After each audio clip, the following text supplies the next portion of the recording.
بسم اللہ الرحمن الرحیم۔ سوال یہ ہے، کیا شادی جب لڑکی پیریڈ میں ہو، حالت حیض میں ہو، تو کیا شادی کرنا جائز ہے؟ دیکھیں، یہ مہم مسائلوں میں سے ایک مسئلہ شادی کا ہے، جس میں ذمہ داری والدین کی بنتی ہے کہ لڑکی کو تمام اسلامک مسائل کی طرف متوجہ کیا جائے، اس کو پڑھایا جائے، اور شادی کرنے سے پہلے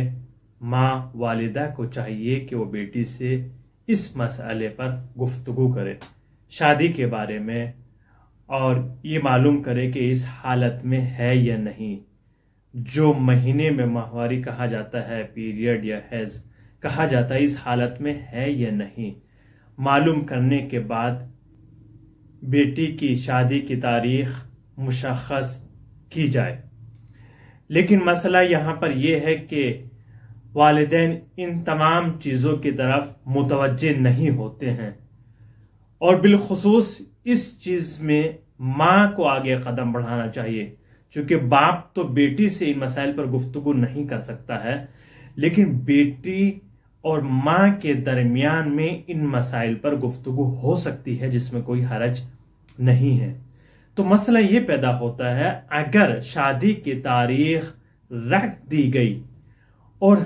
ماں کو معلوم نہیں تھا، لیکن جب شادی کی تاریخ معین کر دی گئی، اس وقت معلوم ہوا، تو کیا شادی کرنا جائز ہے یا نہیں؟ شادی کرنے میں کوئی حرج نہیں ہے، لیکن شادی ہونے کے بعد، نکاح ہونے کے بعد، شوہر اور بیوی کے درمیان وہ جنسی رابطہ برقرار نہیں ہو سکتا ہے، وہ شرعاً جائز نہیں ہے، حرام ہے۔ جب تک وہ پاک نہ ہو جائے، اس سے رابطہ برقرار کرنا حالت حیض میں، پیریڈ کی حالت میں جائز نہیں ہے۔ لیکن شادی نکاح میں کوئی حرج نہیں ہے، کر سکتے ہیں۔ لیکن میری گزارش ہے والدین سے، ماں باپ سے، کہ شادی کے مسائل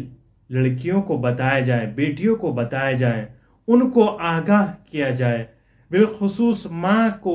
ان مسائل کی طرف متوجہ ہونا چاہیے، چونکہ وہ ان مسائل سے گزر چکی ہے، تو ماں کی ذمہ داری بنتی ہے کہ وہ اس چیز کی طرف بیٹی کو متوجہ کرے،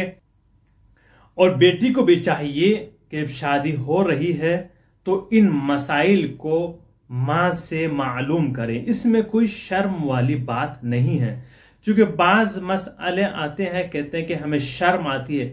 جہاں ہمیں شرم کرنی چاہیے وہاں تو ہمارے یہاں شرم نہیں کی جاتی ہے، اور جہاں شرم نہیں کرنی چاہیے وہاں پر ہمارے یہاں پر شرم کی جاتی ہے۔ جیسے کہ آپ گھر میں دیکھیں، جو ماحول آج ہمارے یہاں بنا ہوا ہے، ٹی وی چل رہا ہے، گانے چل رہے ہیں، اشلیل فوٹوز اور ویڈیوز وائرل ہو رہی ہیں، دیکھ رہے ہیں، بچوں کے ہاتھ میں موبائل ہیں، وہ انگلیاں ایسے کر کر کے اس میں دبا رہے ہیں اور ویڈیو چل رہی ہیں،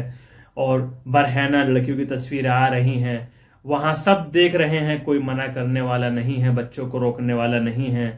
لیکن جہاں پر شرم و حیا نہیں ہونی چاہیے وہاں پر لوگ سوال کرتے ہیں کہ ایسے مسئلے بیان نہیں ہونے چاہیے، چونکہ یہ شرم کی بات ہے، سب سنیں گے۔ نہیں، یہ غلط ہے۔ واجبات میں سے وہ مسائل جو انسان کی زندگی میں پیش آتے ہوں، ان کا سیکھنا بھی واجب ہے، چاہے وہ غسل کے مسائل ہوں، حیض کے مسائل ہوں، یا شادی کے مسائل ہوں، غسل جنابت کے مسائل ہوں۔ یہ چیزیں لڑکی ہو یا لڑکا ہو، دونوں کو معلوم ہونا ان کا لازم اور واجب ہے۔ انشاءاللہ امید کرتا ہوں اگر آپ کو ہمارا چینل پسند ہے، ویڈیو پسند آتی ہیں، ان ٹاپک پہ جو چیزیں بیان کی جاتی ہیں، تو ہمارے چینل کو آپ سپورٹ کریں اور دوسروں کو اس پیغام کو پہنچائیے، تاکہ وہ بھی ان سے آشنا ہو سکیں اور علم حاصل کر سکیں۔ کوئی بھی آپ کا مسئلہ ہو تو کمنٹ میں آپ کر سکتے ہیں، تاکہ ہم آپ کا جواب ویڈیو کی شکل میں دے سکیں۔